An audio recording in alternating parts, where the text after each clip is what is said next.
Hey guys, today I'm going to be doing my out-of-box review for the HGUC Hy-Gogg.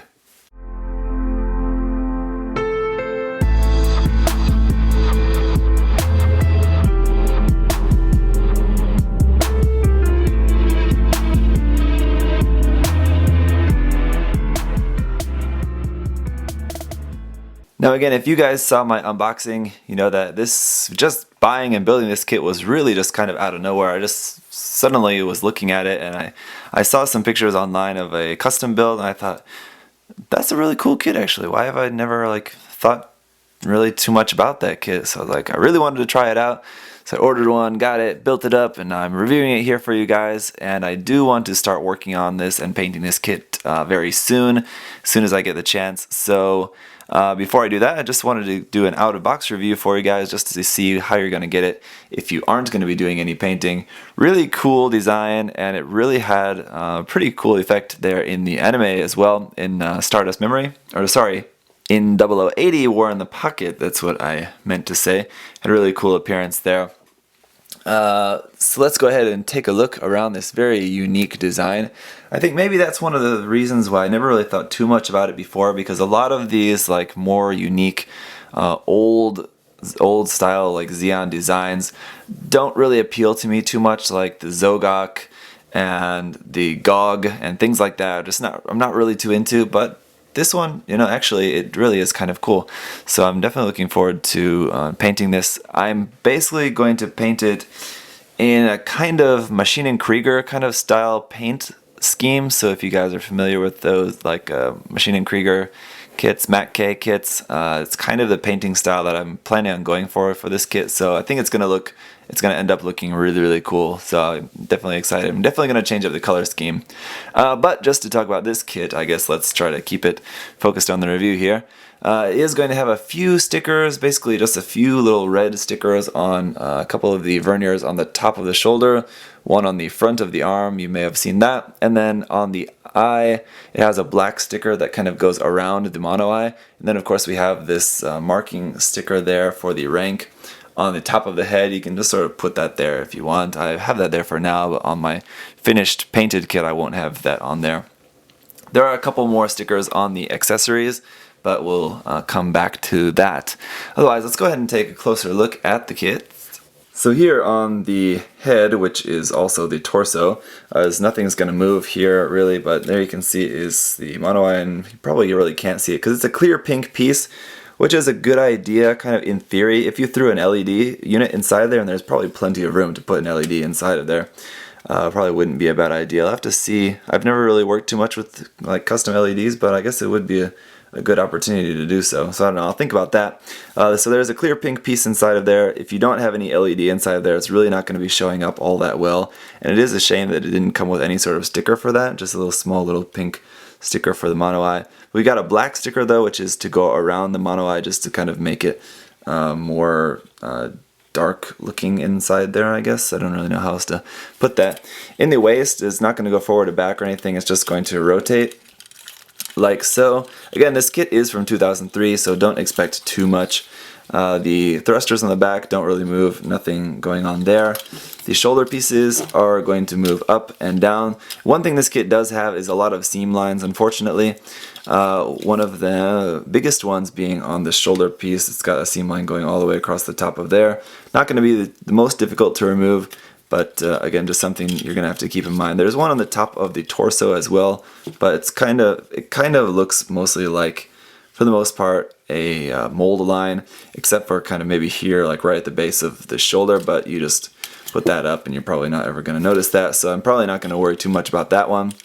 For the arms, they're going to go up and down and rotate. You can see there is a ball joint, 1, 2, 3 ball joints in there, and then it's just connected via a peg up in the top. So you are going to get a little bit of movement like this, kind of chain movement there. I've noticed this part on the hand, this hand cover part, comes out very easily. It's actually supposed to come off for using one of the gimmicks later, but we'll come back to that.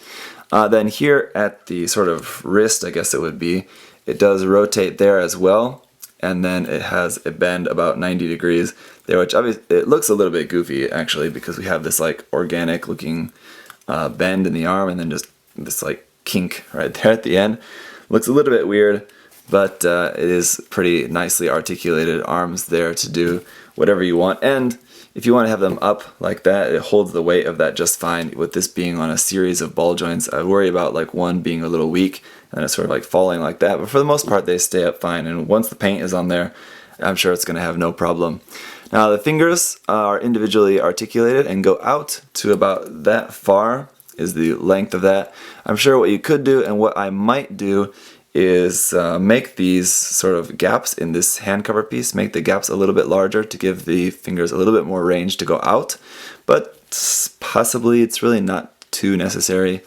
There is going to be a seam line here on the top of the arm, on the top of this piece, going here all the way to there, and obviously on the bottom there as well. You can probably see it a lot more clearly there, as it's not quite pressed together all the way.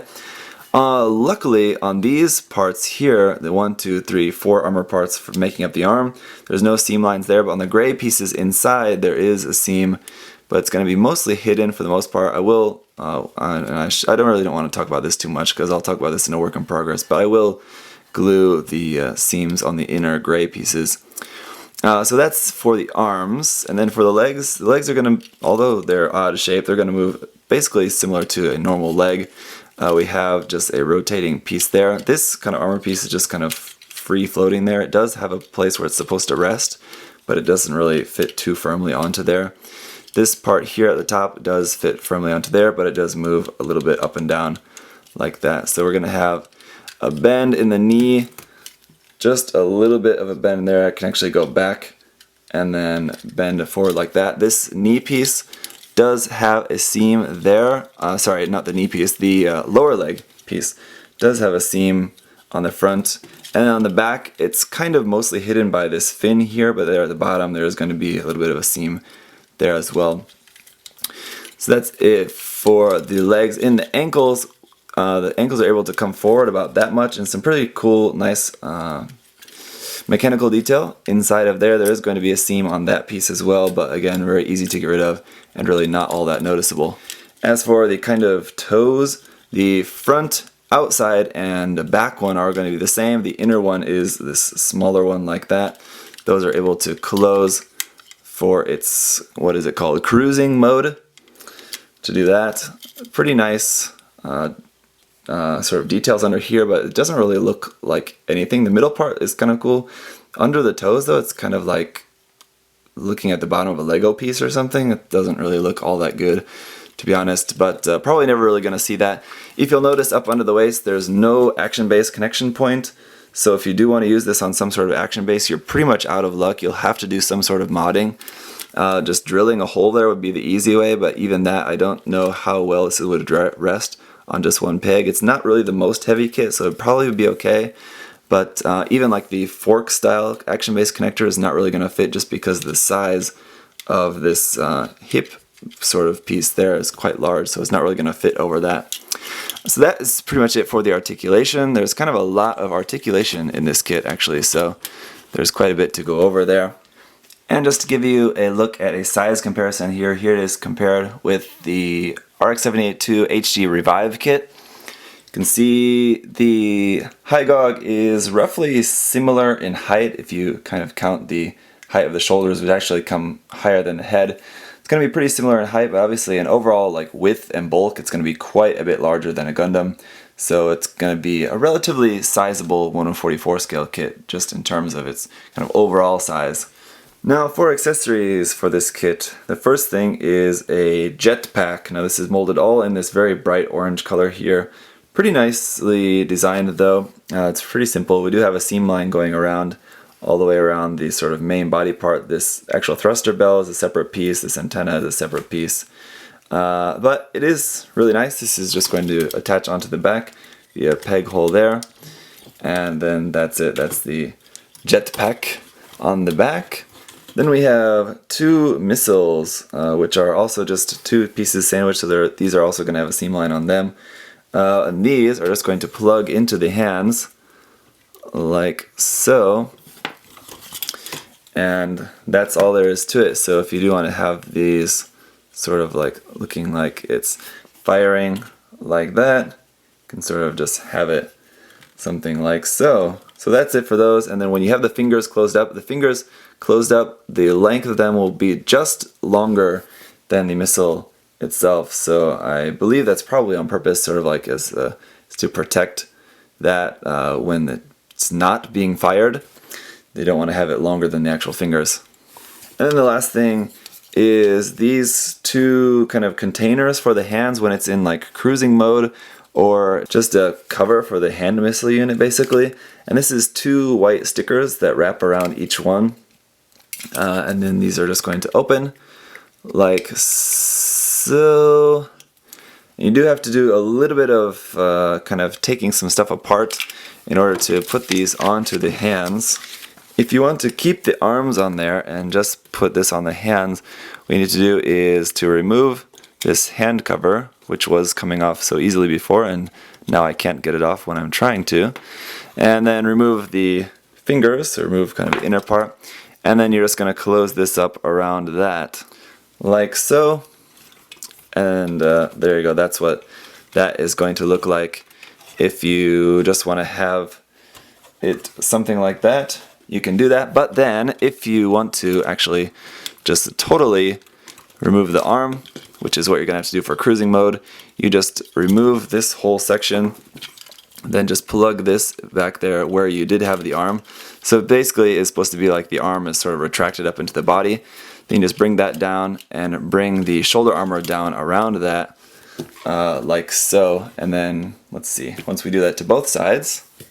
Now, unfortunately, without any kind of easy way to connect this to an action base without doing any modification, the cruising mode is really gonna look a little bit more like passed out mode or something, because you just kind of have to just rest it there on the table or whatever, whatever you're resting it on. Of course, doing some sort of diorama build, of course we're doing some sort of modification. There's plenty of ways around having to just rest it there like that, but just out of box with no other sort of modifications or anything, cruising mode is going to be a little bit not great. Now, although I mentioned it before, here's just a demonstration to show that it has no trouble holding up that arm with the hand with the missile attached. I think with the sort of the what would you call it, the container attached onto there, I think it might have a little bit of trouble just because of the weight of that. It's going to be a little bit more, but just with just the missile in there, you're going to have no problem. And I think adding like some sort of effect in there, just buying like a clear rod to attach like from the hand to the missile would be super easy, just to add just kind of a little bit of an effect to show that the missile's sort of like firing out of the hand. The hands are supposed to also be beam weapons as well, so I mean you could do some really cool things. I know if you are good at wiring LEDs, to wire an LED in the hand there, it looks like there'd be plenty of space, I think. Again, I'm no expert in LEDs, but should be, I think, probably a lot of space in there, enough space to put an LED in there. And with the hand cover easily taken off, you can just put the switch inside there as well too. I don't know, again, ideas for someone else, probably not something that I'm going to do at this point in time, but it sounds like a good idea to me. Just another thing that you can do, of course, is just extend the arms straight out like this, and with those fingers pointed straight, you can see it would make for a really great sort of diorama. If you wanted to have this just like stabbing through a GM or something like that, would definitely seem to make sense and would probably make for a really cool diorama. But with that, it's going to be pretty much all I can really talk about this kit. There's really not too much to talk about. Accessories are really pretty basic, doesn't have any sort of like extra weapons in terms of like rifles or swords or anything like that like a lot of other kits would come with. And so that's going to be pretty much it. Thank you guys for watching. I hope this was interesting to take a look at an older kit this time. I'm very much looking forward to working more with this kit, so you guys will probably, hopefully be seeing more of this kit pretty soon. If you do have any other questions or comments though, do leave those down below. Otherwise, I'll see you guys later. Bye bye.